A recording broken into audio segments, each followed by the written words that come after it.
Good Friday morning, everyone. I am at the top, I feel like I'm at the top of a mountain here in the town of Elmira. You are. It is amazing. I'm at Bespoke Apothecary, and I'm with April Hart. Hi.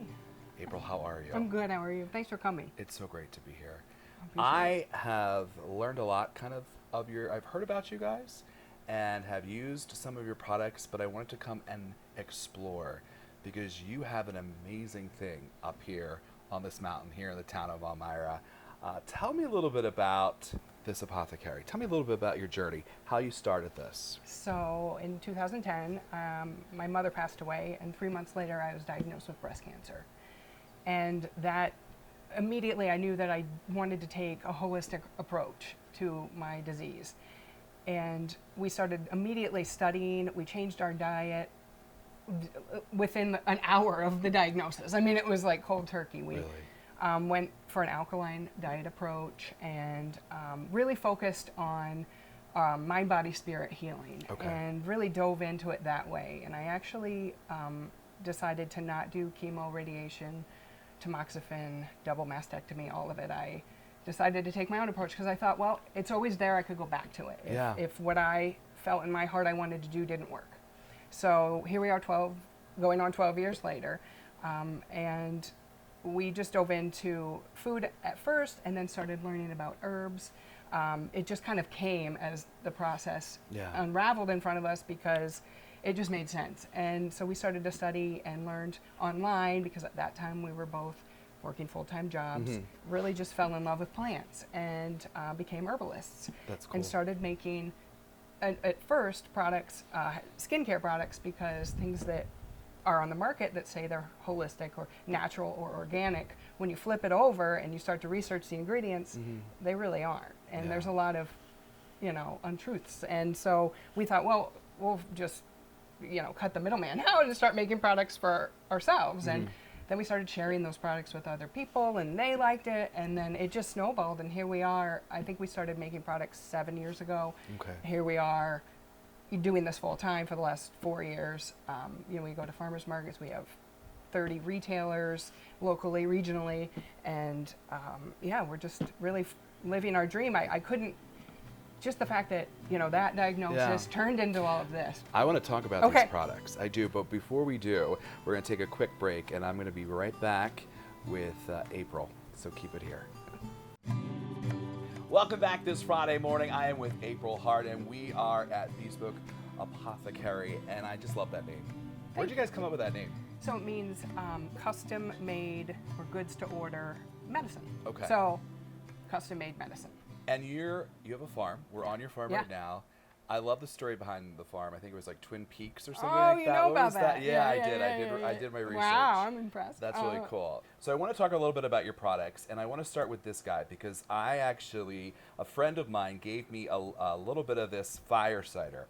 And I've taken a lot of herbal tonics in my day, and they taste absolutely disgusting. And I'm being honest with you. Yeah. And I'm not just saying this, but when I taste this, this tastes so good, I felt like I needed to put it on a salad. Yeah, for sure. Food is medicine. Food is medicine. Put that on your salad. Fire cider, what is it? You guys sell it. Yes. What's in it, and what does it do? So our version, it has almost 30 ingredients. We kind of threw the kitchen sink at it, if you will, just to try and kind of give everybody a daily tonic that would have the potential to help with a multitude of issues and ailments. So it's a fire cider is an apple cider vinegar based herbal tonic. So apple cider vinegar as the menstruum to pull out those plant chemicals and those plant constituents so that you can use it on a daily basis, and it's quick, easy, you can go to it. Apple cider vinegar on its own is medicinal.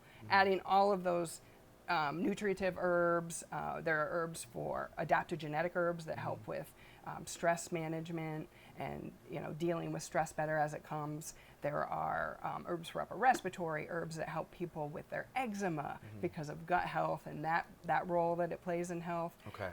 So this is kind of like helps to balance the body. Is that what this does? Balance the body, nutritive to the body, so it helps to replenish nutrients, things like sage, thyme, rosemary are all in there. They're also digestive herbs, so it helps you tolerate the apple cider vinegar better. If you've ever done apple cider vinegar on its own, it's not good. I'm it's gonna be honest hard. with you. It's Yeah. really hard. It's like you Yeah. have to have a chaser, and it's not. I mean, Right. you want that extra benefit, and then you have the gummies, but then Then that's you the have whole gelatin new thing, and you got and gelatin. But this is, I gotta be honest. When I had this, and I was like in shock because I thought it was gonna taste nasty, and it tasted like an Italian, like I was at my grandmother's Italian and dressing. it's a wave of flavor. No, It's it like- is. It yeah. is. And so what? There's a history with this, though. Yes. This isn't obviously. Right. This has been around for a long time. Yeah, so Rosemary Gladstar, American herbalist that is kind of, they call the godmother of American herbalism. She actually coined the phrase fire cider. And it's not something that you can really put, because there are so many different versions and options. It's, it is what it is, right? Yeah. So, But we're going to take a Right. quick break, and when we return, we're going to talk a little bit more. Welcome back this Friday morning. I am with April Hart, and we're at a Bespoke Apothecary here in the town of Elmira.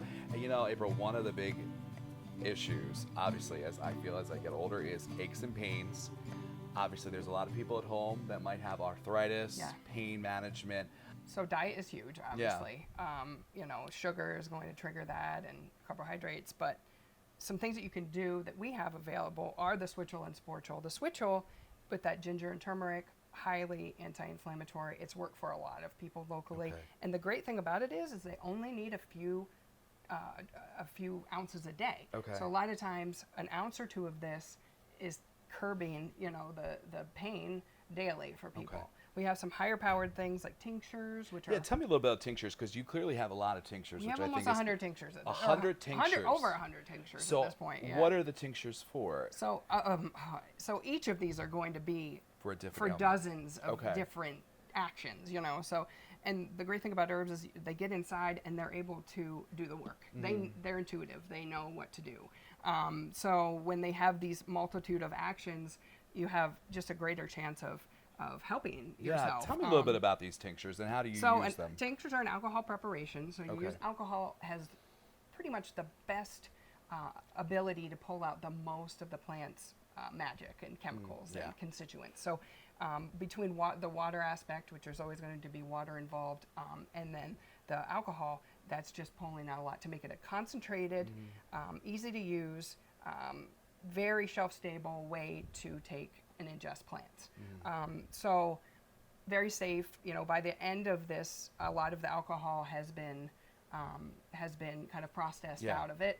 So it's What kind of alcohol do you use? Like so a vodka or? we use an ethanol, a Okay. plant ethanol, Okay, an plant-based. organic, yeah. Because I know some people they try to make tinctures at home and they'll use like You can, yeah, heavy and they call vodka. that the folk style. The so folk it's just style, kind of I like adding that, in the some folk style. plants.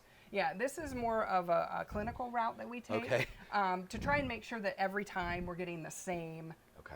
That makes sense. yeah, a batch or whatever. So, but Japanese knotweed is one that's really great for inflammation. Everybody knows this as, they call it bamboo, or everybody knows it because it's a very invasive plant. It is, a lot yeah. of people don't like it. But the thing about knotweed is it has some really powerful medicinal qualities. One of them is that it's a high-powered anti-inflammatory. We're gonna talk a little bit more because I've been drinking this tea over this morning, and it is absolutely amazing. And I know that you guys do teas too. So when we return, we're gonna talk a little bit about that. And then I would love to see. I know that you have some vats. I don't know if that's the correct terminology, but a little section of the farm with all of your amazing concoctions. apothecary Yes. area, yeah. So we'll be right back with more. Welcome back this Friday morning. I'm with April Hart, and we are at Bespoke Apothecary. So right now I want to talk about, because I've been drinking this tea all morning, and it's delicious. And it's really good. And you said this is the antioxidant tea. Tell me a little bit about your teas, because you have quite a few of them. We have 12 different teas, actually. I never meant to be an herbalist that made tea, to be honest. Really? I don't know. There's a lot of people that do a great job at tea. So I thought, well, we'll focus on some other things, and we were doing so much. But then we love tea, and we started to do, and it just snowballed, and we came up with lots of great. We have a stress less tea that's really wonderful for people. Okay. And we made that right at the height of the pandemic. Oh, nice. Yeah. Yeah, we needed that. Yeah. So tell us what's in these teas. Yeah, 'Cause, so- I mean, it's actually really pretty in itself. Like, That's why we had to have it honestly, in a glass jar. Plus, we do Yeah. everything in glass because Okay. of the, Yeah, you're right. non-toxic effect, right? So this is really pretty. Thanks. Yeah, so we grow, not a majority, but as much as we can of that. In this tea, we do have our Tulsi that we grow, which is holy basil is another name for it. Really great antioxidant, anti-cancer herb. Hibiscus is in that one that you're drinking. Yeah, it's Ginger really and good. turmeric leaves from our ginger and turmeric that we grow. We dehydrate those, and then they smell amazing. Whenever we work with them, we'll know it right away because you can smell it. Really? Somebody working Okay. with ginger leaves or turmeric leaves, so the more you let it steep, the more medicinal it is. So 5 minutes minimum, 20 minutes, I would say, if you really want it to be more of a decoction Okay. instead of a tea. So more of a stronger medicinal, preparation. So Wonderful. it's kind of up to you. All right, well, we're going to take another quick break, and when we return, we're going to show you some of the amazing products that you are In kind of process. marinating in process. The osmosis process is going on. We use all those scientific terms. We'll be right back, so don't go away. Keep it here. Well, welcome back. I am with April, and we are here in the Bespoke Apothecary. This room is pretty amazing. This is where all the magic happens. Yes. So tell us a little bit about what we have behind here, because this is absolutely. This is our fire cider. Yeah. So this is the fire cider. It'll sit here for a month, and we'll let it kind of do its thing, and then we'll take a hydraulic herb press and press it out and bottle it. We'll add honey, and then we'll bottle it. Everything's better with honey. Yes. Right, and Our honey. You have bees on the farm, right? We do. We have 20 to 25 hives. We're not sure, coming out of winter where we're at, but things are looking pretty good, so we're excited about that. Bees have a hard time, and we don't treat them with anything, so they're just kind of all natural and Wonderful. do their thing. So we let them be. So Let so the you, bees be. yeah. So you said this was a month, and so all of your products are kind of. So are these some Those tinctures? are all tinctures. So yes. these are tinctures. They're tinctures in that- process. Okay, this is really really cool. How much will this produce? Not a lot. I Yeah, mean, you I see would there's not a imagine. ton. Yeah, and it takes a lot of herb to make a Yeah. little bit of tincture. So that's kind of a big part of the process. Yeah, we Absolutely. didn't invent the wheel here. This No, is just you're we're the just- conduit in a way. Yes, and you're bringing that tradition of Yeah. medicine from long ago to the front. Yeah, and I think that's we're very so into crucial. the community aspect of it. This Sunday, 2 to 4 in the Heights at 360 Aurora, we're doing a holistic approach to cancer talk. So we're going to talk about everything that we did and incorporated the mind, body, spirit aspect, all of it, and lay it out there. Thank you so much for letting us be a part of this today and for exploring this apothecary. It's been a wonderful journey, and I'm going to post all of the information about Bespoke Apothecary on our website, mytwintears.com. Of course, we'll be right back after this. 18 News Today.